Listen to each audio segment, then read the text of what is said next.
Pandemic में कि teachers अच्छा नहीं पढ़ाते। हम लोग अगर आवाज उठाते हैं, हमारे साथ जो गलत हुआ, हम किसी से लड़ने नहीं गए, हम अपना अधिकार वापस मांग रहे हैं। हम पढ़े लिखे हैं, हमारे पास कलम की ताकत है। फैमिली में बहुत सारे कॉम्प्रोमाइज किए जाते हैं सर, ठीक है, वो कॉम्प्रोमाइज हो सकते थे। हम समझते हैं कि बाहर कोविड जो पैंडेमिक सिचुएशन है उस पर बहुत सारे कॉम्प्रोमाइज हम भी करने को तैयार थे, लेकिन वो इस तरीके से नहीं कि आपको घर बैठ के कोई टर्मिनेशन लेटर दे दे 17 साल की नौकरी में। इस पेंडेमिक के टाइम में जब गवर्नमेंट ने आदेश दिए हुए हैं कि किसी को भी नहीं निकाला जाए, ये टीचर्स को निकाल के क्या प्रूफ करना चाहते हैं? ये तो सरासर ये दिखाया जा रहा है कि एजुकेशन का जो माफिया है ये इस चीज का नाजायज फायदा उठा रहा है। हम शिक्षक लोग हैं, हमारा कोई क्रिमिनल बैकग्राउंड नहीं है, हम पढ़े लिखे लोग हैं, हम समाज को पढ़ाते हैं, बच्चों को तैयार करते हैं, इस देश का भविष्य तैयार करते हैं। लेकिन भविष्य तैयार करने वालों का ही आज भविष्य अंधकार में चला गया है, तो वो खुद क्या करें और वो कहाँ जाएं, किससे कहें? हम लोग डीपीएस स्कूल में एम्प्लॉइज हैं सन 2004 से और माली का काम करते हैं। जब मंडे को हम लोग स्कूल गए तो वहाँ पे स्टेट ऑफिसर मिस्टर सैगल जी हैं, उन्होंने कहा कि मैनेजमेंट का ये फैसला है कि आप जो है स्कूल के अंदर नहीं आओगे। कुछ भी कहो, इस बात से हमें कोई फ़र्क नहीं पड़ता, लेकिन फ़र्क इस बात से पड़ता है कि जो राष्ट्र का निर्माता होता है जिसे कहा जाता है, शिक्षक को आज अगर वो ऐसा काम करता है तो ये बड़े शर्म की बात है और सरकार को भी इस बारे में सोचना चाहिए। स्कूल के इस कृत्य से ऐसा प्रतीत होता है कि स्कूल को शासन सत्ता का कोई भय नहीं है। अब हमारे पास जो अभिभावक हैं वो बेचारे सब्जी बेचते हैं, रिक्शा चलाते हैं, लेबर का काम करते हैं। सरकार ने उनकी भोजन की तो व्यवस्था कर दी है, लेकिन हमारे जैसे स्कूल, जैसे मैं अपने स्कूल की बात करूं तो पिछले 3 महीने में अब तक केवल 9 बच्चों की फीस आई है। अब आप सोचिए कि 9 बच्चों की फीस के सहयोग से मेरे साथ जो 35-40 लोग जुड़े हुए हैं उनका मैं सैलरी कहाँ से दूं?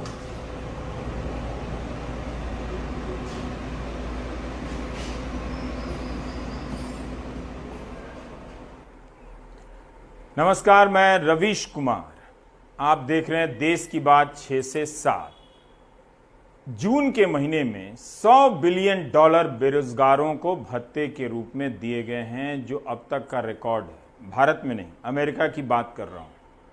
वहां पर जिनकी नौकरी गई है, जिन बेरोजगारों ने अपना पंजीकरण कराया है, उन्हें जून के महीने में $100 बिलियन का बेरोजगारी भत्ता दिया गया है। भारतीय रुपए में 7.5 लाख करोड़। यहाँ तो 1.5 लाख करोड़ में सिर्फ अनाज जो नवंबर तक विस्तारित किया गया है उसी में 80 करोड़ जनता आ गई है।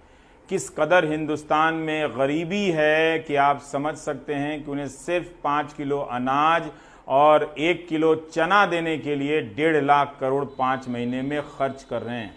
तो हम भारत और अमेरिका में इतना अंतर है कि वहां के बेरोजगारों ने मांगा, सरकारों ने दिया, और एक डेटा है जिससे पता चलता है कि कितनी संख्या में लोग बेरोजगार हुए। भारत में ये पता ना चले, बाकी हर चीज का डेटा आ जाएगा। प्रधानमंत्री की इस दौरान कितनी प्रतिशत लोकप्रियता बढ़ गई है, डेटा आ जाएगा। कितने लोग बेरोजगार हुए इसका डेटा आपको कभी नहीं आएगा। कभी कभी आता था, जो 2019 से बंद हो गया। 2018 दिसंबर में जब वो खबर आई थी कि 45 साल बाद सबसे ज्यादा बेरोजगारी हिंदुस्तान की बढ़ गई है, रोजगार से संबंधित डेटा ही हवा हो गया, गायब हो गया। इस कोविड-19 के दौर में अनगिनत प्रकार के पेशे के लोग बर्बाद हो गए।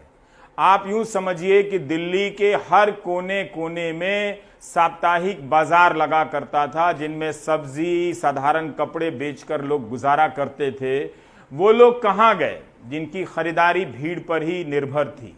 जो आपके मोहल्ले में चाट वाले जो कपड़े प्रेस करते थे वो सब गायब हो गए, उनका रोजगार चला गया। जो प्राइवेट ट्यूशन पढ़ाने आते थे मास्टर जी बच्चों को, उनका भी रोजगार चला गया है। हर जगह ऑनलाइन की सुविधा नहीं है। और जो प्राइवेट स्कूलों में जो टीचर पढ़ा रहे थे उनकी भी नौकरी चली गई है। 4-4 महीने से उन्हें सैलरी नहीं मिली है। कोई महाराजगंज, कोई आगरा, कोई यहाँ वहाँ से हमें पत्र लिखता रहता है। हम कहाँ कहाँ तक का दिखाएंगे।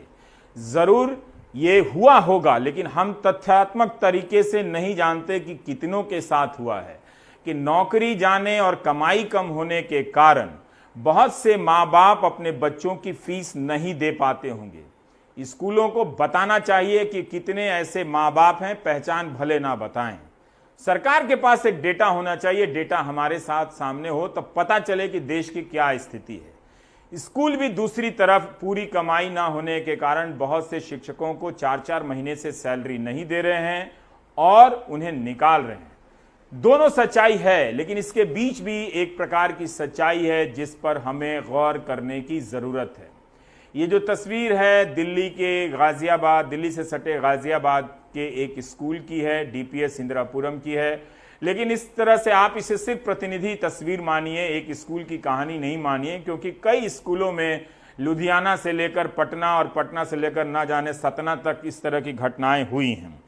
अब वहां पर आप देख सकते हैं कि जो ये टीचर हैं, ये लोग प्रबंधन का कहना है कि ये जो कई दिनों से पढ़ा रहे थे इन्हें निकाल दिया गया, कर्मचारियों को निकाल दिया गया। 70 कर्मचारी जिनमें 30 शिक्षक हैं, टीचर हैं, उन्हें भी निकाल दिया गया है। क्या अभिभावक फीस नहीं दे रहे हैं? टीचर कहते हैं कि दे रहे हैं। ये जो तस्वीर आप देख रहे हैं दिल्ली सरकार में गेस्ट टीचर पढ़ाने की तस्वीर है, देवेश की तस्वीर, जो साइकिल का पंचर बना रहे हैं। शानदार बात है कि देवेश ने अपना मनोबल नहीं हारा और साइकिल का पंचर बना रहे हैं, नेचुरल साइंस के टीचर हैं। इसी तरह से हमने एक तस्वीर दिखाई थी पहले आपको कि दिल्ली के ही सरकारी स्कूल में पढ़ाने वाले गेस्ट टीचर सब्जी बेच रहे हैं।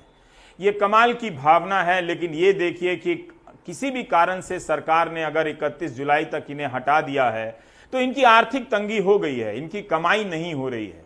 हम 5 सितंबर को जो नौटंकी करते हैं टीचर दिवस के नाम पे, और वो नौटंकी 5 सितंबर से पहले और 5 सितंबर के बाद गायब हो जाती है। ये हालत है हमारे शिक्षकों की।